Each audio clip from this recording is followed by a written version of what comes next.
Bienvenidos los que periódicamente estamos siguiendo el comentario o la historia de Jesús de acuerdo a este Evangelio de San Mateo.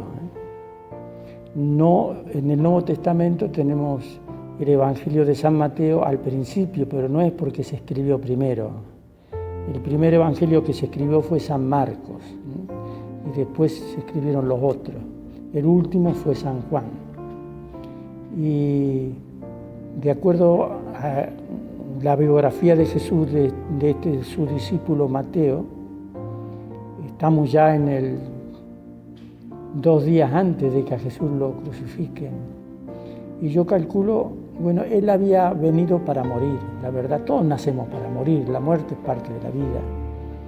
Pero él había venido para morir de una manera irregular, o sea, ser ofrecido en sacrificio por causa de los pecados de la gente. Por eso Juan el Bautista, cuando lo vio a Jesús antes de ser bautizado, dijo: he aquí el Cordero de Dios, refiriéndose a Jesús, que quita el pecado del mundo. Y él fue la persona idónea para poder llevar nuestros pecados en la cruz. ¿Por qué? Porque él era un hombre sin pecado. Él era un hombre sin pecado. Él se ofreció el justo por nosotros los injustos, para que Dios nos mire a nosotros como si fuéramos justos. Y cuando él empezó a predicar, ya sabía, y él dijo de entrada nomás, dice: si fuere levantado de la tierra, a todos atraeré a mí mismo. ¿Eso qué quiere decir? Si fuere crucificado, a todos atraeré a mí mismo. Y él también dijo un tiempito antes: si el grano de trigo no cae a la tierra y muere, no puede llevar fruto, pero si muere lleva mucho fruto. O sea que él sabía perfectamente a qué había venido. Y esta parte que estamos leyendo ahora de Jesús es una parte que no me gusta mucho a mí enseñarla, porque es muy confrontativa, Está denunciando a la gente lo que realmente es, y que la gente no acepta lo que es. Y el otro día habíamos empezado este discurso que él tuvo ahí en el templo de Jerusalén, que el templo de Jerusalén era el lugar de la presencia de Dios, y que él venía todos los días y enseñaba. Y después de ahí a la tarde se iba a Betania, y algunos días no se iba a Betania, se iba a orar. Dice que se iba al monte de los olivos y pasaba la noche orando. Él necesitaba orar. Y si Jesús necesitaba orar, ¿cuánto más no necesitamos nosotros?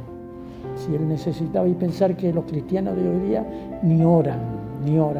Y para cómo son cómodos, quieren que los otros oren por ellos. Así que el otro día habíamos visto que Jesús enseñó acerca de la humildad.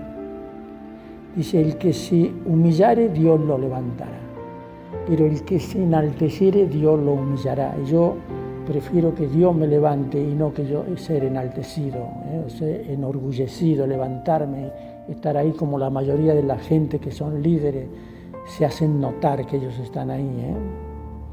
Y hoy vamos a seguir hablando de algunas de las cosas más que Jesús increpó a los líderes religiosos de su tiempo. Y los líderes religiosos de su tiempo eran las autoridades civiles. Creo que este discurso que Jesús tuvo ahí, o estas acusaciones que hizo, fueron los que lo llevaron a la muerte. Ya determinaron: este hombre no nos conviene que siga viviendo, tenemos que ver la manera de cómo eliminarlo. Y estaban buscando la manera y no la encontraban. Dice en el versículo 13, capítulo 23 de San Mateo, versículo 13. Y dice, miren, es una especie de exclamación, dice: ay de ustedes, maestros de la ley y fariseos, hipócritas de frente, que cierran la puerta del reino de Dios para que otros no entren, y ni ustedes mismos entran ni dejan entrar a los que quieren hacerlo. Los acusa que son unos hipócritas. ¿Y cuántos hipócritas tenemos hoy nosotros dentro de nuestros líderes religiosos? Otra exclamación: ay de ustedes, maestros de la ley y fariseos hipócritas, que recorren tierra y mar para ganar un adepto, y cuando lo han logrado, hacen de él una persona 2 veces más merecedora del infierno que ustedes mismos. Jesús habló más del infierno que del cielo. La gente no quiere creer en el infierno porque no quiere rendir cuentas, porque sabe de que si rinden cuentas van de cabeza al infierno. Y si no hay infierno, ¿dónde está la justicia de Dios? Tiene que haber castigos, premios y castigos. Así que lo mismo que en nuestra sociedad tenemos cárceles, aquellos que andan en la marginalidad, ¿dónde terminan? No todos, porque aquellos que están en buena posición económica por lo general no caen en la cárcel. Pero el que roba una gallina, si usted roba un banco, queda libre, pero si roba una gallina va preso. Esa es nuestra sociedad, somos hipócritas en nuestra manera de actuar. Dice, versículo 16, dice, hay de ustedes, guías ciegos, que dicen, quien hace una promesa jurando por el templo no se compromete a nada, pero si jura por el oro del templo, entonces sí queda comprometido. Aquí habla un poco de sociología, de la manera de vivir de ellos en aquel entonces. Si la gente en aquel entonces tenía la costumbre de jurar, acuérdense en que Jesús está viviendo en el antiguo pacto.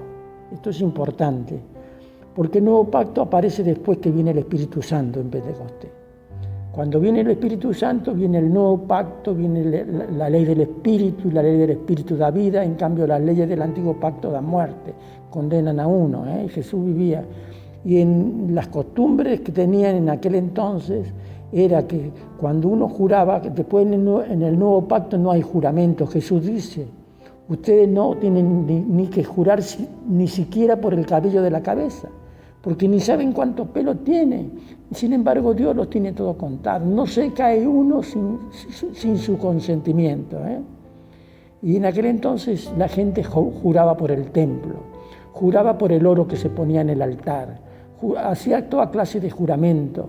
Y era tan light ya la cosa que cuando la persona juraba por el templo y por lo que estaba en el altar, y entonces ya después no se hacía cargo, porque ya él lo había entregado. Él seguía administrando sus cosas, pero él decía que ya se lo había entregado a Dios.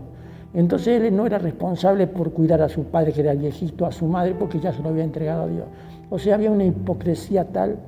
Y entonces acá Jesús enseña en todos estos versículos que lo importante es el templo, no el oro que está puesto en el altar.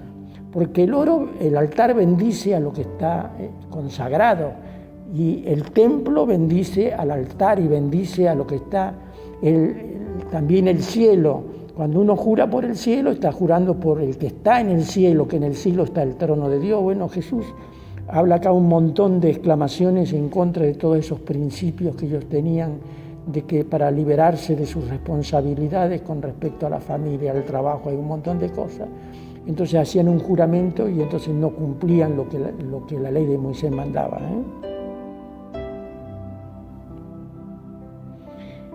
También el asunto de los diezmos. Miren, versículo hoy día que está muy en boga el diezmo. ¿Por qué está en boga el diezmo? Porque los cristianos no se han convertido de corazón a Dios. Porque cuando uno se convierte de corazón, uno da no solamente el diezmo, sino más del diezmo, todo lo que uno puede para colaborar en la extensión del reino. Pero ¿qué pasa? Como la gente no se convierte de corazón, entonces han implementado el diezmo. Que el diezmo es una ley del antiguo pacto. Pero le enseñan a la gente que si no dan el diezmo, Dios no lo va a bendecir. O sea, como es una especie de negociación con Dios. Yo te doy el diezmo, pero para que vos me des.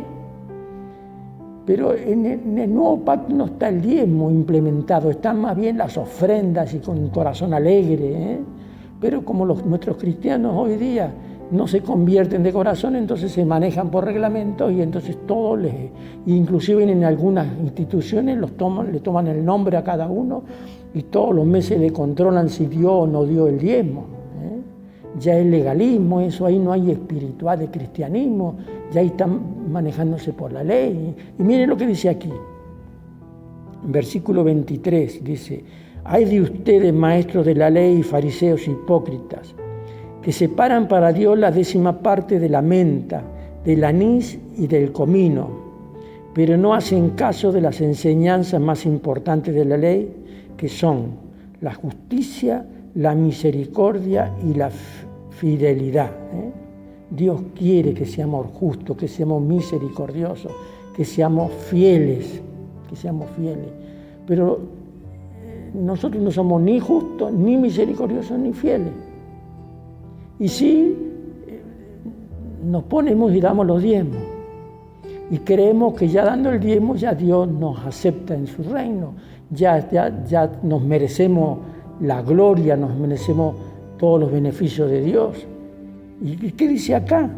Ustedes que diezman la menta, el eneldo y todas las especies que ellos tenían que diezmaban, inclusive el 10% daban las primicias y un montón de cosas.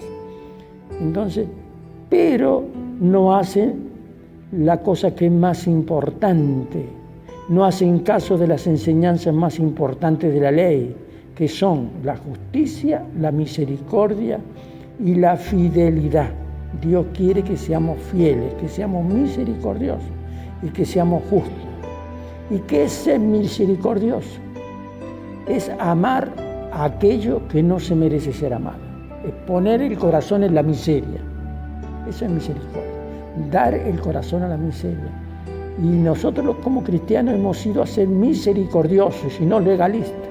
Y hay muchos cristianos que en vez de ser misericordiosos son legalistas. Y entonces con su legalismo sirven de tropiezo en el reino de Dios. En vez de dejar que la gente entre, la echan, la corren. Así que aprendamos a ser justos, misericordiosos y fieles. Dice, esto es lo que deben hacer sin dejar de hacer lo otro. Es decir, tenemos que ser justos, misericordiosos y fieles sin dejar de dar los diezmos. Pero esto estaba hablando en el Antiguo Pacto. En el Nuevo Pacto están implementadas las ofrendas, hay que ser justos, misericordiosos y cada uno de acuerdo a su crecimiento, de acuerdo a cómo Dios lo ha prosperado, tiene que dar para que el reino de Dios se extienda. Y miren lo que dice Jesús, ustedes, guías ciegos, cuelan el mosquito, pero se tragan el camello. ¿Cuántas veces no hacemos lo mismo? Colamos el mosquito, nos estamos fijando en las cosas ínfimas, pero las cosas importantes las dejamos pasar, tragamos el camello. Espero que aprendamos eso. Jesús enseñó y eso yo creo que lo llevó a la muerte.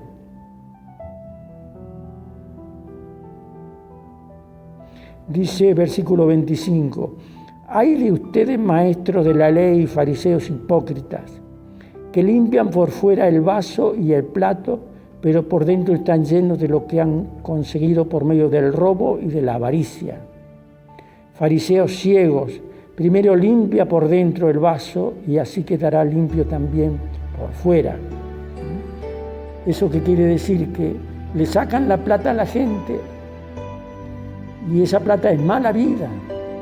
Y entonces por afuera está bien lustroso, bien limpito toda su manera de actuar, su manera de ser, pero esas cosas que consiguen lo consiguen de una manera avarienta, de una manera no genuina, no como Dios manda. Hay de ustedes, maestros de la ley, fariseos hipócritas, que son como sepulcros blanqueados, bonitos por fuera, pero llenos dentro de huesos muertos y de toda clase de impureza. ¿Vieron cómo en los sepulcros adentro está todo corrupto y por afuera lo tenemos bien limpito, bien lustrada el bronce que ponemos ahí de nuestros deudos? Y por adentro, ¿qué hay? Todo corrupción. Y así Jesús les dice a los líderes religiosos que son iguales. Por adentro están todo corrompidos, pero por afuera parecen personas honestas, sinceras, viven solamente de apariencia, y les llama a Jesús que son unos hipócritas. Y eso no lo podían soportar ya las autoridades en el tiempo de Jesús. Me gustaría, antes de terminar, que leamos esto. Después que Jesús terminó, que es más largo, lean todo el capítulo 23 de San Mateo. Pero cuando termina dice esto, porque Jesús tenía sentimiento y él le dolía en su corazón y él era profeta, él sabía lo que iba a suceder Y él, viendo lo que le iba a suceder a Jerusalén, que le sucedió 30 años más tarde, en el año 70 de nuestra era, dice que Jesús, dice versículo 37, exclama: Jerusalén, Jerusalén, que matas a los profetas y apedreas a los mensajeros que Dios te envía. ¿Cuántas veces quise juntar a tus hijos como la gallina junta sus pollitos bajo las alas, pero no quisiste? Jesús exclamó. En otra parte dice, cuando Jesús entró el primer día de la semana esta, dice que lloró sobre la ciudad de Jerusalén.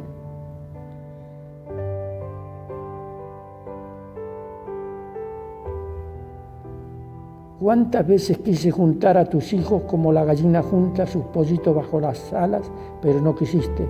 Pues miren, el hogar de ustedes va a quedar abandonado. Y les digo que a partir de este momento no volverán a verme hasta que digan: bendito el que viene en el nombre del Señor. Y ustedes saben que el mariscal Tito, que era general del ejército romano, en el año 70, entró en la ciudad después de tenerla sitiada por varios años y la destrozó, destruyó el templo, quedó un solo muro que le llamamos el muro de los lamentos. Y Jesús lo estaba viendo, porque el profeta ve lo que va a suceder. Y entonces acá exclama diciendo acerca de Jerusalén, la ciudad santa. Y cuando él entraba lloró sobre ella porque vio lo que iba a suceder.